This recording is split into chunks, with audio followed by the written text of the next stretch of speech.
말씀은 시편 121편입니다. 121편 페이지로 896페이지 있습니다. 들어서 봉독합니다. 내가 산을 향하여 눈을 들리라. 나의 도움이 어디서 올까? 나의 도움은 천지를 지으신 여호와께서로다.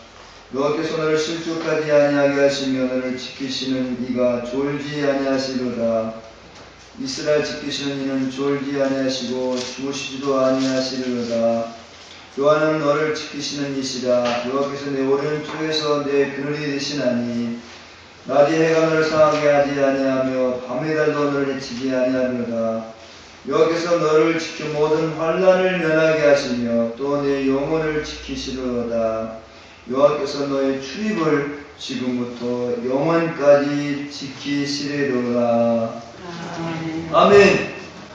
아멘이십니까? 하나님은 신실하신 약속의 말씀은 반드시 성취하시는 말씀이기 때문에 아멘입니다. 성도 여러분, 이번 주간은 설 명절 주간입니다. 그래서 하나같이 설 명절 준비하면서 부담감도 있지만 마음이 설렐 겁니다. 왜 부담이 되냐고요? 아무리 자식일지라도 하나님이 한 공간에서 함께하기 위해 찾아오면은 조용했던 곳에 복적복적거리면서 마음이 이렇게 평상시에는 조용하던 사람들이 손주들이 오고 그러면 마음이 심란한 것을 우리는 경험하게 되집니다. 물론 심란한 마음보다는 부모 자식 혈육의 정이 더 커서 반가움으로 만나서 즐거운 명절을 또한 지내게 될 것입니다. 사실 예수 믿는 우리들은 설 명절에 조상들에게 제사하겠습니까? 제사하지 않잖아요. 그러다 보니 설 명절의 초점은 덕담을 나누는 일입니다. 덕담을 나누는 일이 예수 믿는 사람들의 초점이라고 볼 수 있습니다. 대체적으로 새해 복 많이 받으세요라고 합니다. 평소 어른들은 자녀들에게 하는 일마다 하나님이 인도하셔서 좋은 일이 있기를 바라면서 덕담 한마디씩을 주면서 세뱃돈도 주기도 합니다. 덕담하는 부모나 어른들이 자녀들에게 덕담할 때 실제 능력으로 나타나기를 기대하면서 하는 부모, 또 그걸 능력으로 받는 자녀들이 별로 없는 것 같습니다. 세배하는 자녀들은 세배는 형식이고 세뱃돈에 관심이 있는 것을 보게 되어집니다.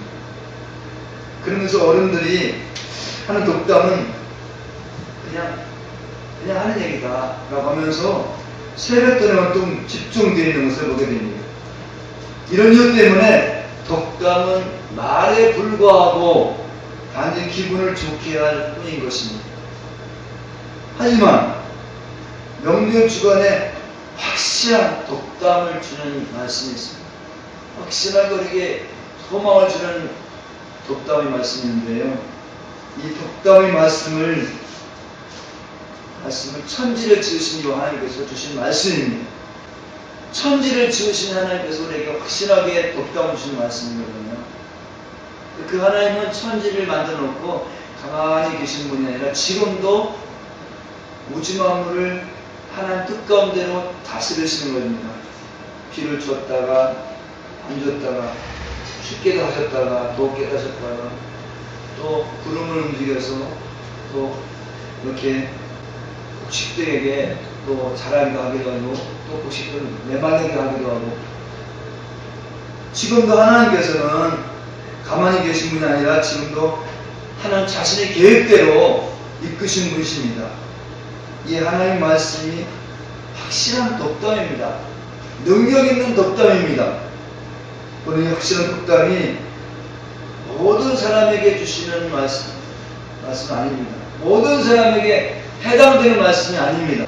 결론적으로 말씀드려서 성령이 임하지 않으면 이 말씀은 그냥 또 하는 얘기구나 라고 지나쳐버리게 됩니다. 성령이 임하지 않으면 이 말씀은 그냥 사람의 말에 한해 책의 문자에 불과한 것입니다. 근데 성령이 임한 사람은 이 말씀이 능력 있는 독담이 되고 확실한 독담이 되어지는 것입니다. 확실하게 보장해주는 그 하나님의 독담을 들어보시기 바랍니다. 확실하게 보장해주는 독담은 여호와께서 우리를 지키신다는 겁니다. 실족하지 않게 하신다는 것입니다.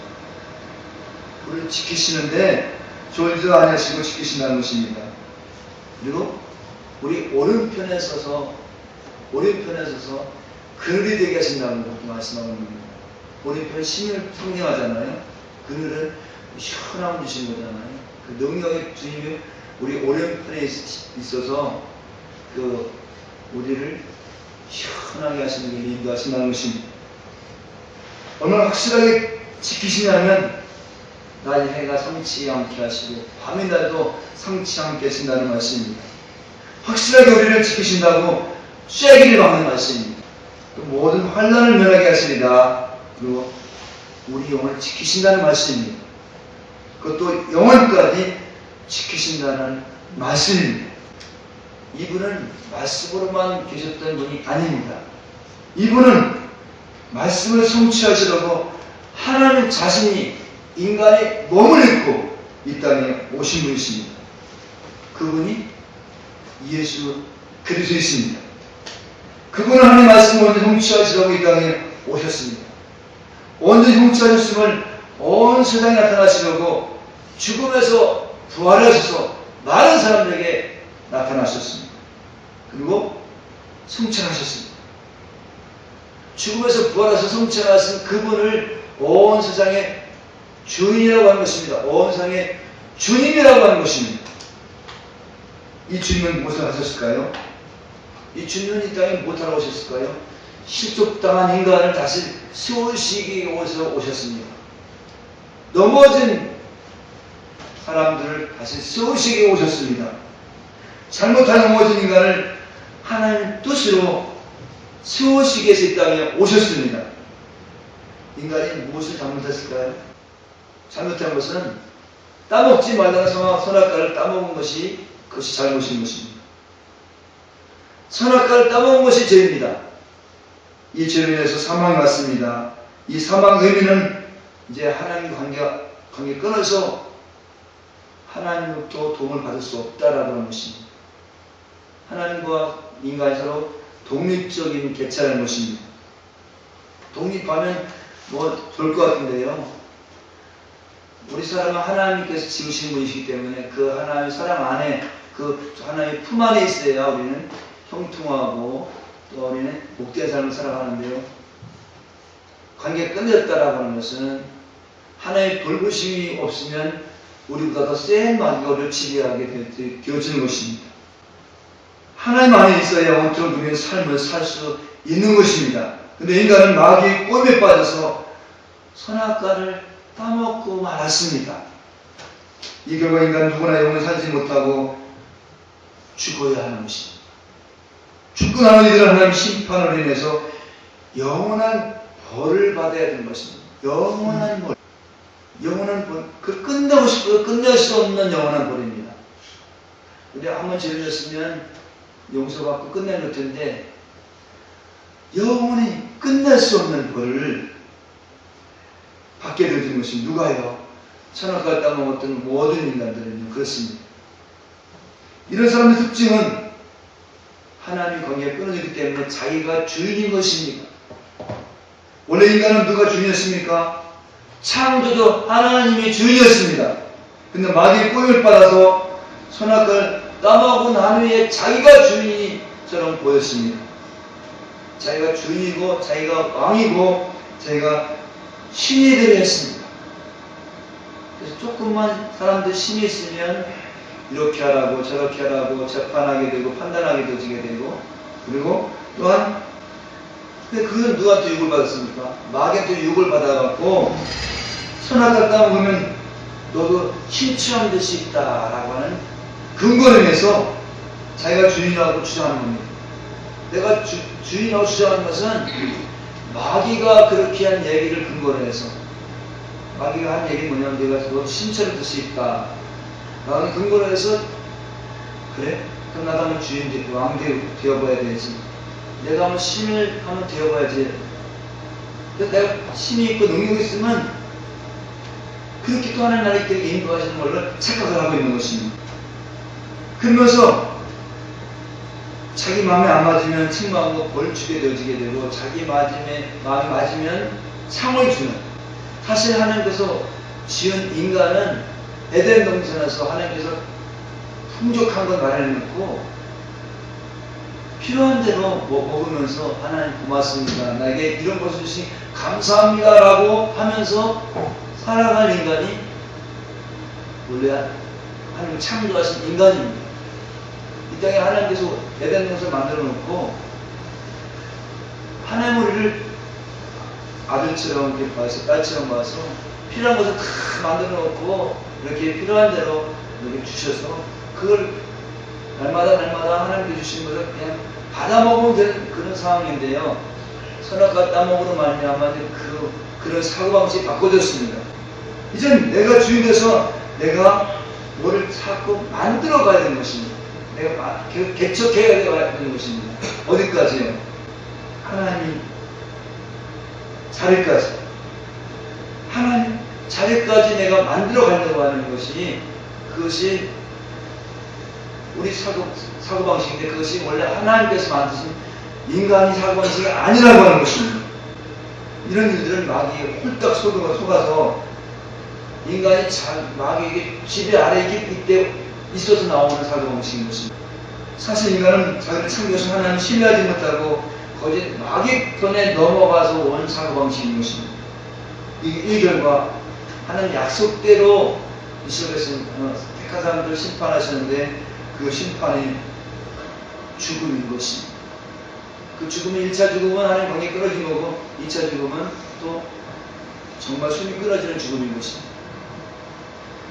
하지만 하나님 긍휼이 하나님이잖아요. 긍휼이 많으신 하나님은 마귀의 유혹에 넘어져서 여자가 선악과 따먹음으로 말미암아 이 땅에 태어난 모든 사람들은 다 그 마귀 아래 있어야 될 그런 처지에 있는 그런 사람들, 하나님은 다시 마귀를 대적하는 그런 일을 시작하는데, 누구로부터 하느냐면 여자로부터 하와로부터 다시 시작하게 된 것을 보게 되죠. 그래서 하와를 통해서 하시는데 하나님이 원하시는 인간을 만드신 겁니다. 원래 인간은 하나님의 은혜로 삽니다. 하나님께서 우리 아버지에 대해서 나에게 날마다 풍족해 주시니까 하나님 은혜 삽니다라고 하는 그런 사람을 다시 만들려고 하는 것입니다. 선악과를 따먹고 나면은 이제 나를 만드시는 하나님이 필요 없습니다. 그렇게 됐습니다. 근데 다시 하와를 통해서 나를 만드시는 하나님, 그분은 나를 사랑하셔서 좋은 것을 주시는 하나님이심을, 이런 생각을 다시 한번 회복하시려고 하와를 통해서 구원하시는 계획들을 또한 마련하신 것을 보게 되십니다. 이 땅에 선악과 따먹은 사람들을 다른 말로 표시하면 또 뱀후손들이라고 합니다. 뱀후손들은요, 특징은 칭찬하는 것입니다. 내가 능력 있고 똑똑하고 실력 있고 그렇게 나는 어렵다고 여기면 뱀후손들이 주시는 사람의 특성입니다. 반면에 여자 후손들은 자신들은 죄인들에게 용서하는 어려운 분을 기다리는 겁니다.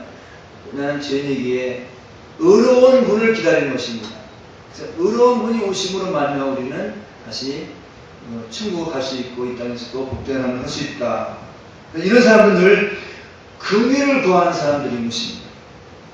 이 여자 후손으로 하여금 마건수를 깨뜨리고 하나님께서 원하시는 새로운 인간을 만드실 구원자를 보내시가 또 약속하셨고, 그 약속을 성취하기 위해서 이 땅에 또 오신 분이 예수님이십니다. 예수님이 하신 일은요, 우리의 욕심에서 나오는 소원을 들어주기 위해서 오신 분이 아닙니다. 예수님이 우리에게 오신 일은 우리의 욕심에서 나와서 오는 소원들을 만족하기 위해서 오신 분이 아닙니다. 예수님은 근본적으로 인간이 하나님과 관계가 끊어져 죄의 종에 매어서 두렵고 무서움 속에 갇힌 사람들을 해방시키려고 이 땅에 오신 분이십니다. 예수님의 관심은 늘 마귀를 멸하는 데 집중해 있습니다. 마귀를 멸하는 데 집중해 있는 것입니다. 마귀는 우리 인간보다 셉니다.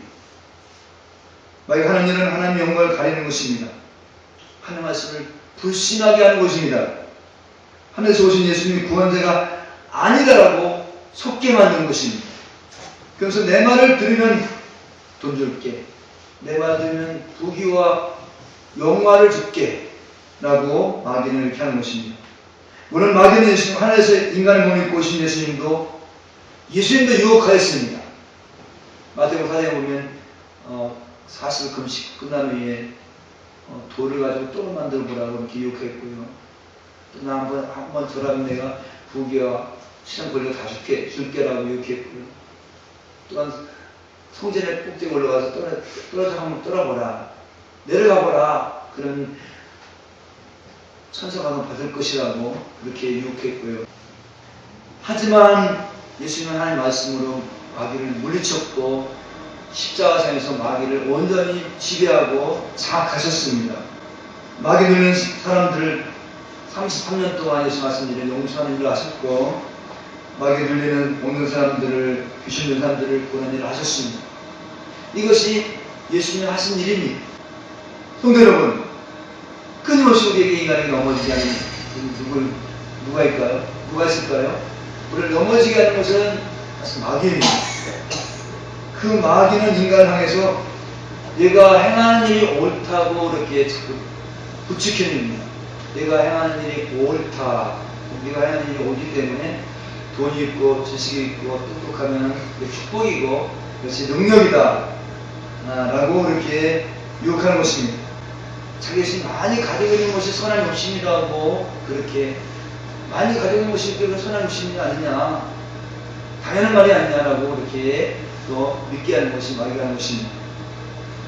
당연히 사람들은 능력이 있으면 아내도 많이 가지고 싶어 하는 것이 그 인지상정이 아니냐라고 이렇게 그렇게 주장하기도 합니다. 또 자식이 많이 낳고 싶은 것 인지상정 아니냐, 그것이 뭐가 죄냐라고 얘기하고 있는 것인데요. 근데 하나님은 욕심이 없는 예수님을 모델을 보이면서 욕심 없는 예수님만이 의롭다고 얘기하는 것입니다.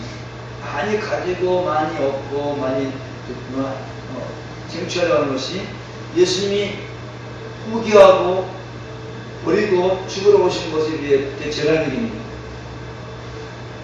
따라서 누구든지 예수님을 의롭다고 인정하지 않으면 죄가 되는 것입니다.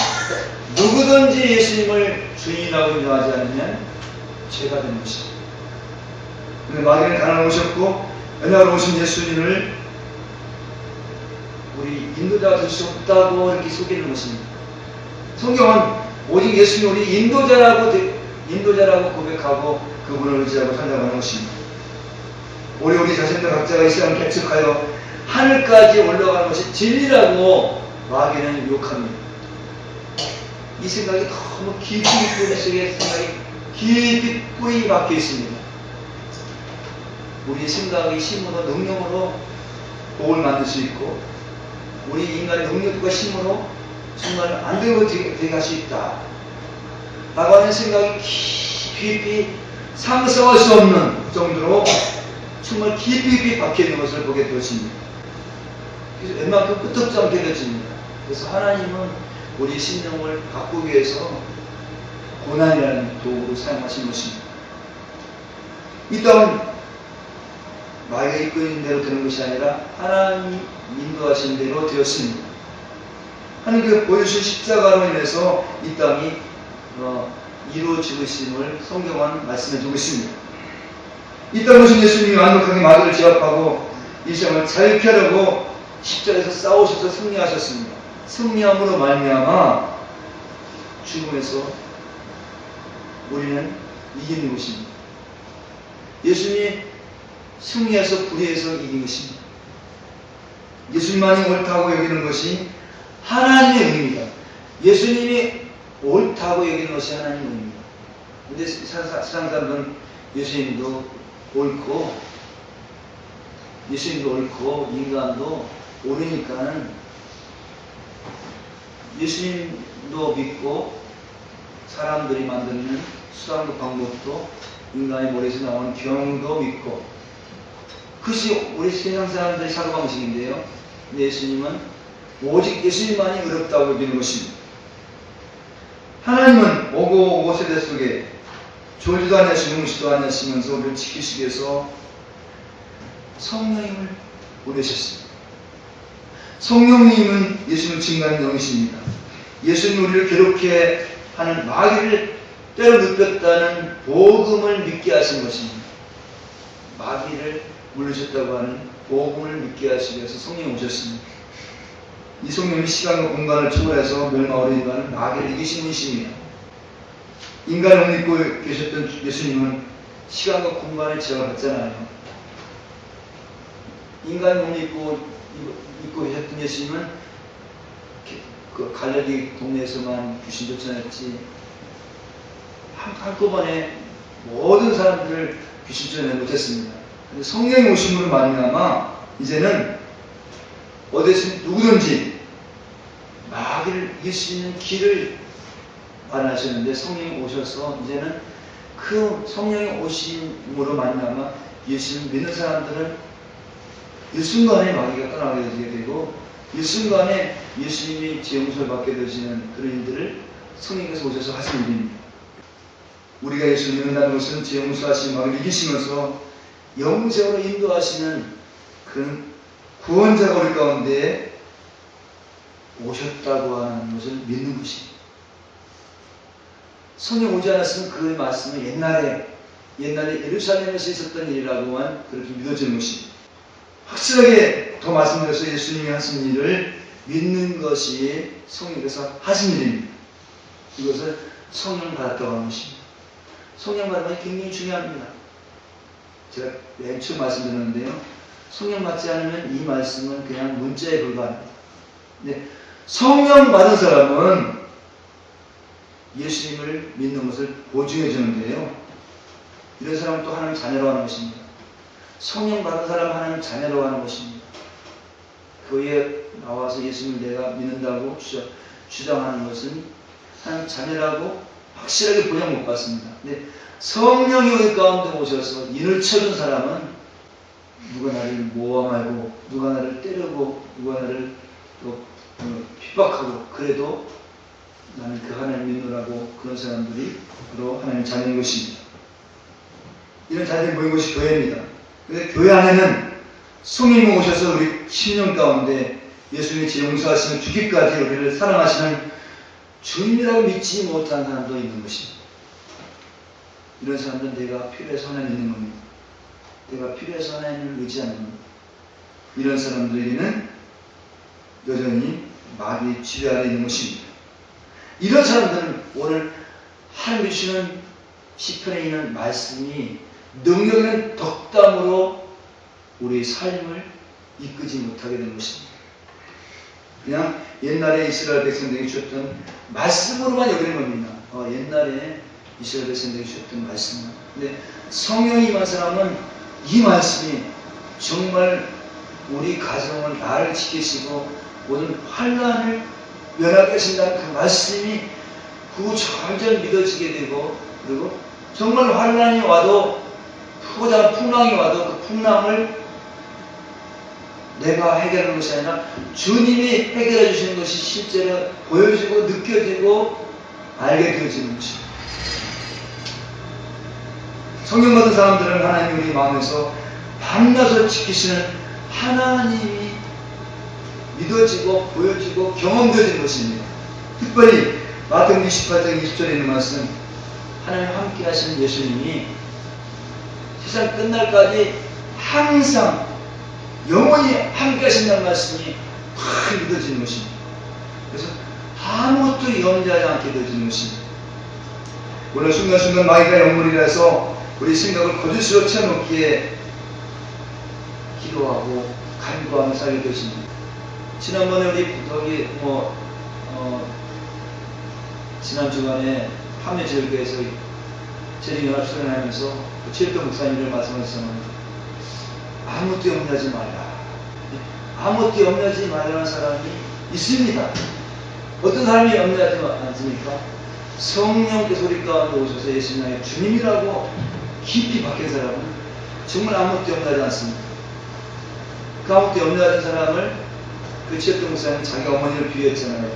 근데 20년 동안 그 최혁동 목사님께서 인도하는 밥상 공동체 거기서 20년 동안 이끌어오던 할머니는 그 최혁동 목사 같은 사랑을 받으면서도 내일 밥 주겠습니까? 올해 밥 주겠습니까? 늘 믿지 못할 염려 미사했던 것입니다. 그분도 그 최혁동 목사 통해서 복음을 들었습니다. 예수님이 우리를 위해 죽으셨다는 복음을 들었습니다. 근데 그것이 안 믿어지는 겁니다. 안 믿어져요. 왜 안 믿어지냐면 그 마음속에는 깊은 상처, 자기를 배신하고 각종 어떤 해군이 이끌면서 깊은 상처가 있어서 사모하지만 그 사람이 그 마귀의 지배에 의해서 안 믿어진 겁니다. 만약에 그분에게 택한 사람이었다면 성령께서 오셔서 믿어지게 하셔서 아무것도 염려치 않게 하셨을 것입니다. 근데 이 땅에 분명히 하나님은 선택자가 있고 선택받지 못한 사람이 있습니다. 결국 분별 수가 없습니다. 그래서 성령 받은 사람은 오늘 말씀이 그냥 믿어지는 겁니다. 믿어지고 순간순간 막 유혹하기 때문에 그래서 우리 기도하는 겁니다. 기도 간구하게 되는데 하나님 이 말씀 믿어지게 기도하는 것이 아니라 하나님이 나를 지켜주는 은혜에 감사하는 기도입니다. 나를 지켜주는 은혜에 감사하는 기도. 성령 받은 사람은 기도에 초점이 다릅니다. 성령 받은 사람은 하나님 나 이거 해주세요. 나 이거 저것 해주세요. 이거 이뤄주게 해달라고 하는데 성령 받은 사람은 하나님 작은 일이었지만 지극히 하찮은 일이지만 주님이 나에게 해주셔서 고맙습니다. 주님 나를 환내해서 지켜서 고맙습니다. 나를 염려해서 지켜서 고맙습니다. 감사합니다. 그렇게 감사함으로 구하는 겁니다. 감사함으로 하나님께 나아가는 겁니다. 그러면 우리 하나님께서 우리 몸과 마음 생각을 지키시는 것입니다. 평강으로 지켜주시는 것입니다. 사실 교회는요 하나님의 말씀을 가르치는 것이 아닙니다. 하나님의 말씀을 가르친다고 해서 하나님 나라가 어디 가운데 임하겠습니까? 성령을 가르친다고 해서 성령을 받을 수 있겠습니까? 걔네는 금요 기도할 때마다 이렇게 기도합니다. 저는 여러분들을 말을 나오기 물가로 인도하는 데까지 인도합니다. 저는 그렇게 합니다. 하나님 은혜 주시는 건 하나님께 주시는 겁니다. 우리 각자 택한 사람에게 성령의 마음으로 말미암아 예수님께서 이루신 말씀을 경험하게 하는 겁니다. 성령께서 오셔서 예수님께서 다 이루신 것을 경험하게 하는 겁니다. 오늘 말씀은 시편 131편은 예수님께서 다 이루셨는데 이 말씀을 내 속에서 경험되게 하는 겁니다. 누가요? 성령께서. 아무것도 염려하지 않고 살게 하는 확실한 독담은 성령이 오셔야 됩니다. 그 성령님은 우리를 용서하시는 주인님을 보게 합니다. 그 성령님은 우리를 사랑하시는 주인님을 보게 합니다. 느끼게 합니다. 알게 합니다. 성령 받지 않으면 어떤 사람은 저 목사 얘기하는 거 좀 거짓 아니야?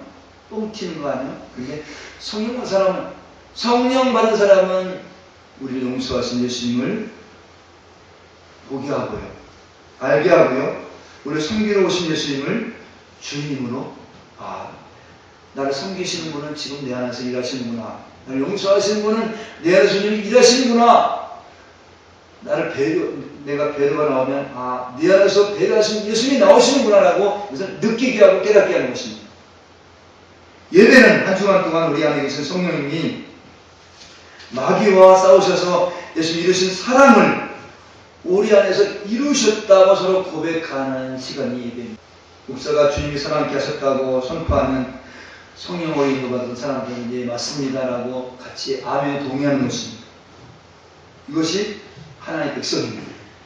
그럼 우리는 날마다 예수님을 바라보면서 그분을 바라보며 그를 의지하고 합시다라고 우리는 그 예수님만을 날마다 소개해야 되는 것입니다.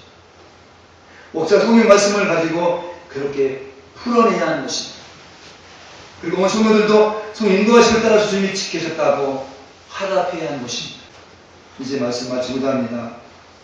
오늘 우리에게 주신 시편 말씀이 능력 있게 다가오시는 사람들은 성령 받은 사람들입니다.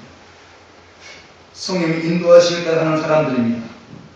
다시 말씀드리지만 성령은 끊임없이 우리 죄를 용서하시는 주님을 믿게 하는 영입니다. 마귀를 이기신 사실을 믿게 하는 영입니다. 마귀를 이겼다고 하는 믿게 하는 영입니다. 어디서나 어느 때는 항상 함께 하시는 주님을 믿게 하시는 영입니다. 이런 사람들에게 성령이 이끄시면은 이런 특징이 있습니다. 자기 자존심을 포기하게 합니다. 성령이 우리 가운데 오시면 자기 자존심을 포기하게 합니다. 포기되지 않는 것을 보면서 이것을 죄라고 여기게 되지게 됩니다. 자신이 연약하다고 고백하게 됩니다. 그리고 지금까지 갖고 있던 고정관념이 주님을 증거하지 못한 죄라고 깨닫게 됩니다. 성령 받으면 그냥 이런 것 없이 그냥 능력 주시면 좋겠는데 성령 오시면 우리가 가지고 있는 자존심을 포기케 합니다. 결국 우리 자아가 하나님의 뜻을 가져나왔다는 것을 깨닫게 해주십니다. 신앙은 번 교회에서 있었던 일인데요. 어떤 권사님과 설 명절을 맞이해서 권사님과 나와 집사님 세 사람이 같이 이 얘기를 나눈 적이 있습니다. 어떤 남자 집사님은 설 명절이 되면은 그 시아버지가 며느리에게 세뱃돈을 줬대요. 근데 권사님은 나는 그렇지 않았다고 얘기합니다. 그래서 제가 이렇게 얘기했습니다. 권사님, 한번 며느리에게 세뱃돈 줘보십시오. 며느리가 굉장히 좋아할 거고요. 세뱃돈 조금 주면 몇 배가 올 것입니다. 라고 그렇게 한번 얘기해 보겠습니다. 근데 그 권사님은 이후에 알게 됐는데 그렇게 하지 않았던 것을 보게 되었습니다. 근데 성령께서 인도하시는 확실한 독담은 어떤 것이냐면요. 내가 가지고 있는 고정관념을 내려놓게 하는 겁니다. 배려하게 하는 겁니다.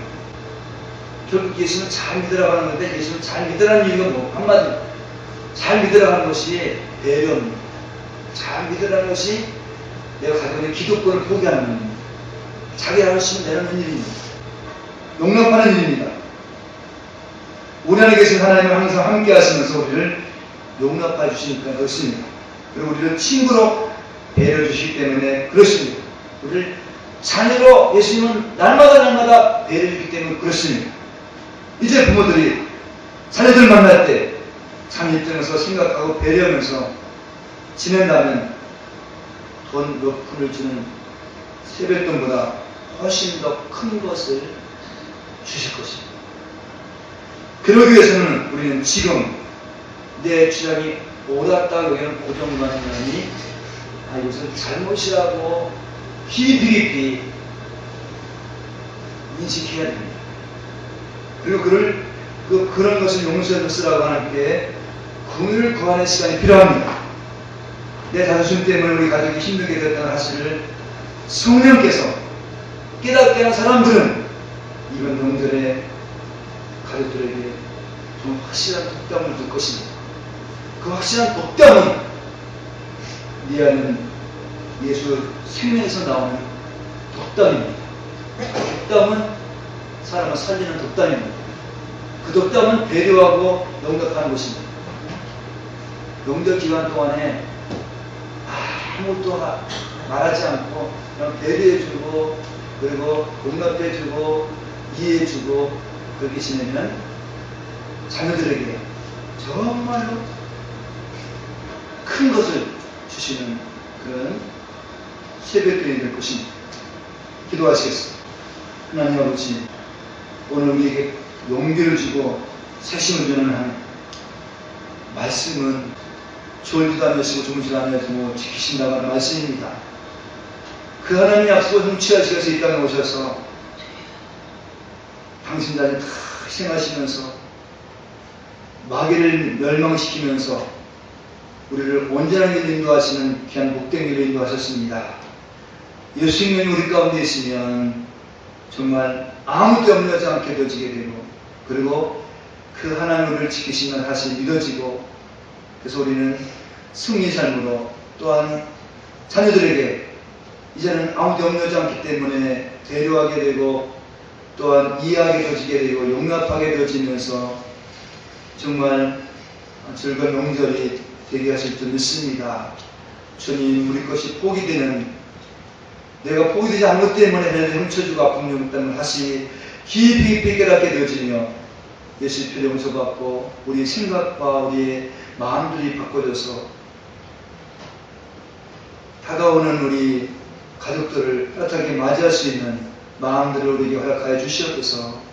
우리 주님께 모든 것 감사드리오며 주 예수 그리스도로 기도합나이다. 아멘.